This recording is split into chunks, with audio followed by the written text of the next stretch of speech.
made it home, I dug her out, then I made her one of my aces. Marijuana fragrance, this tree here is outrageous. Want me to play in your city? Send an email to my agent. Yo, what's going down, everybody? It is straight out of Boston here, aka the King of Boston, and today we're back for episode 29 of the Utah Jazz Association on NBA 2K13.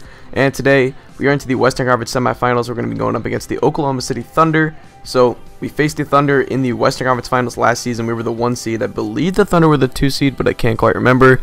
Anyway, we did get swept by them, and we're in a similar situation this season as we've gone down 3-0 after simulating the first 3 games.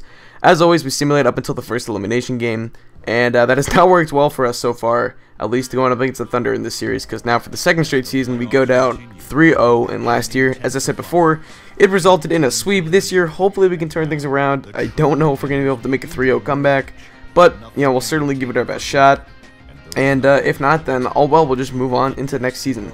But it is Season 3, and I've always kind of aimed for Season 3 in these 2K associations as the year that I want to make a title run. I think 3 years is an appropriate time for an NBA team to rebuild, at least, you know, if they did all these like moves that I did, I guess. I don't know. I've always thought of the, just because of basketball, it's only 5 to 6 guys. What am I saying? It's 5 guys in your starting lineup, and then, you know, 3 to 4 more on your bench. And that's really not that hard to build up. It's certainly not as hard as like a football team or whatever. So it's a little bit of a quicker rebuilding process than in other sports. If you look at a team like the Oklahoma City Thunder, they went from having the #1 overall pick in the 2007 draft to becoming, you know, I mean, they were an upstart team in 2010, and by 2011 they were a contender again. So, you know, it is that type of league, so to say, in the NBA, just because, you know, basketball isn't really, I mean, it's a team sport, but it isn't as big of a team, so to say. So anyway, getting this game started, Russell Westbrook misses the jump shot right there, but DeJuan Blair, who would come up a lot in this game, you know, the Thunder have a lot of, well, they have a lack of size, I should say. They really played small ball. I think they started DeJuan Blair at the 4 and Serge Ibaka at the 5. Kenny Perkins is down to like a 56 overall at this point, so he is complete garbage, and I can't remember if he even played. But anyway, if he didn't, I'm sure Thunder fans would not be opposed to that, as I'm pretty sure they're pretty sick and tired of the guy at this point. But anyway, so they started DeJuan Blair and Serge Ibaka, and Serge Ibaka actually ended up getting in foul trouble very early in the game. He got 2 fouls within 30 seconds of the start time, so they put in Tony Mitchell, one of their backup small forwards, at the power forward, which I think Tony Mitchell's projected to play power forward in the NBA for this year's draft. But anyway, they were playing a real small lineup, and we're a pretty big team. We do play with 2 good offensive bigs, with Cantor and Favors in a starting lineup, and then Vucevic is one of our first guys off the bench. So we have some good offensive bigs, and I was hoping to take advantage of that size mismatch, but we really just weren't able to all game. And Favors has been very inconsistent coming down the stretch here. Someone who has been consistent, though, is Ben McLemore, as he hits that 3 right there. He's become probably, maybe honestly, our best offensive weapon outside of Paul George. I think Paul George still takes the cake, but McLemore, it seems like when he comes in, he's just such a spark plug off the bench. He's a great shooter.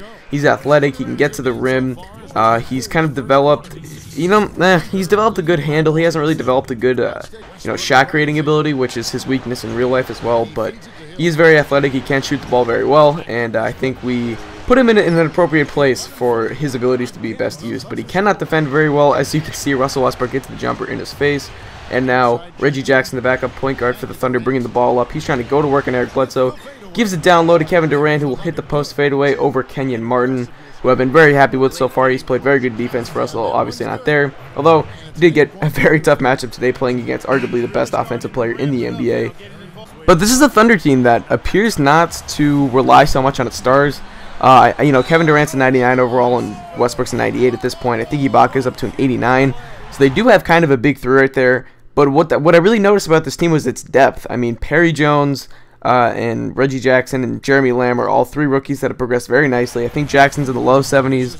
Lamb and Perry Jones are in the mid to upper 70s. So they've developed very nicely. They've added some guys like Tony Mitchell. DeJuan Blair's progressed pretty nicely. You know, Ibaka, like I mentioned, up to an 89, so he's progressed. Kevin Martin is, you know, not the Kevin Martin of real life, the kind of the inconsistent 3-point shooter who really didn't show up against the Grizzlies. He is the Kevin Martin of 2K, which is just a straight 3-point cheeser. He just, you know, drains everything, and sometimes you just can't do anything about it. And you can see he hit the layup right there. So we really had trouble guarding not only Westbrook and Durant, but really everyone on this team. So anyway, we give the ball to George here. I'm trying to take advantage of this mismatch. I know Kevin Martin's defense is not that great, and George ends up with the and one layup. So we'll take it right there. It's 49-44. We are not quite out of this game. We're only down by 5, but Westbrook making it hard as he hits the one-legged floater right there, getting past the defense.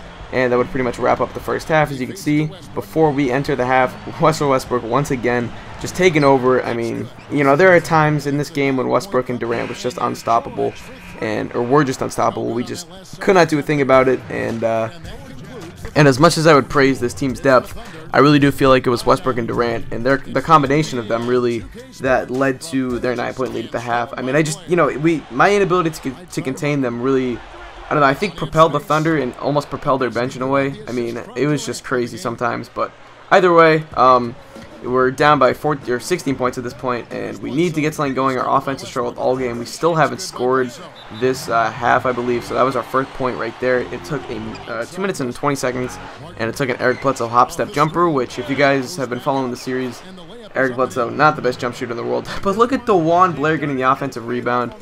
This was something that we struggled with a lot, as you see Paul George gets a nice spin dunk right there. But offensive rebounds, I think, really killed us today. I think, you know, Cantor hasn't been inconsistent more. He's been just consistently awful at rebounding, you know, really over the second half of the season. Favors has been very inconsistent. He goes games where he'll drop maybe 17 points, but he'll only get 6 rebounds, and he just has these, like, Brooke Lopez nights where he refuses to rebound, and he's like 6'10", and he's crazy athletic, and it just baffles me sometimes. I don't know, but either way, Nikola Vucevic getting the nice up and under right there. I talked about it earlier, trying to take advantage of the size mismatch, and we were trying to, but it just was not working, as DeJuan Blair is going to end up missing the contact layup, but he gets the offensive rebound, and this is what I'm talking about. I don't know what it was. You know, Vucevic isn't the strongest rebounder in this game. He's a very good rebounder in real life, but yeah, I don't know. It was baffled me a little bit. I thought we had a pretty good rebounding team. Eric Bledsoe was trying to propel this offense. He is really the only guy who could get it going, so to say. He was able to get into the lane and penetrate the defense very effectively all game. But here, the Thunder doing what the Thunder do best, and that is running the break, outrunning the opponent, using their youth and athleticism. It's Ben McLemore now with the ball, trying to do the same, and he gets a nice poster and one dunk right there. And he's trying to get this crowd hype. He's trying to get the crowd into it. He's trying to get his team into it. But we could not do anything about it at times, and we're going to enter the fourth quarter down by 15 points, 78-63. It is not looking good for the Jazz. Obviously, we don't want to get swept on our home court. That would be rather embarrassing, especially for a team that had such high expectations at the beginning of the year. Getting swept in the second round would be a big disappointment for us. But Ibaka makes the layup right there. He was making it tough on us all game. Bledsoe's going to try and get something going quickly, using that quickness and speed. He's going to give it to Favors, and Favors is going to knock down the mid-range jumper right there. Something I've been very satisfied with Favors this year was the development of his mid-range jumper. I really feel like that helps us offensively.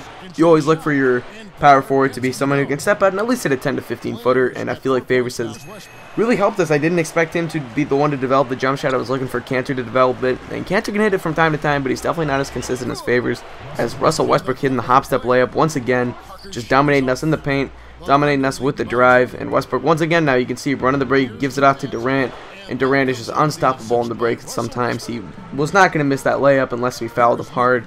And it's a 24-point game with 4 minutes left in the Jazz season. So now we're trying to get something going. We're running some off-ball screens here. I brought in Kyle Korver, and I started hucking up threes with some of these guys. I brought in Korver. I think I had Vucevic and Fournier in too. So I had a big three-point lineup in. My starting five was very tired at this point, so I just decided I would wing it with the three-pointers. And I started actually getting some points here. Cut the lead back. You're going to see it's a 19-point game. I huck it over to Fournier. He's going to pull up.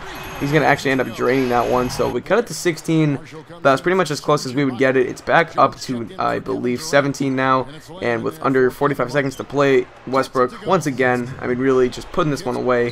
19-point game. Now 30 seconds left. Jeremy Lamb in. He's going to end up going behind the back, stepping back, and, you know, pulling up for three. Jeremy Lamb is a guy that I talked about trading before way back in year one.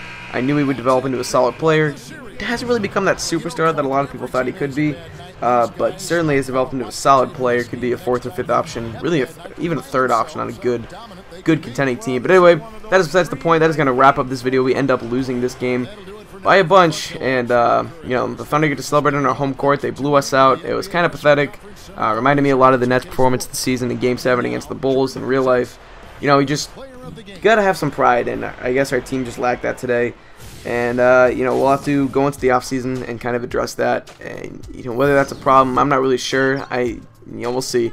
Anyway, you can see just total domination on the side of the Thunder. I mean, they beat us in almost every category.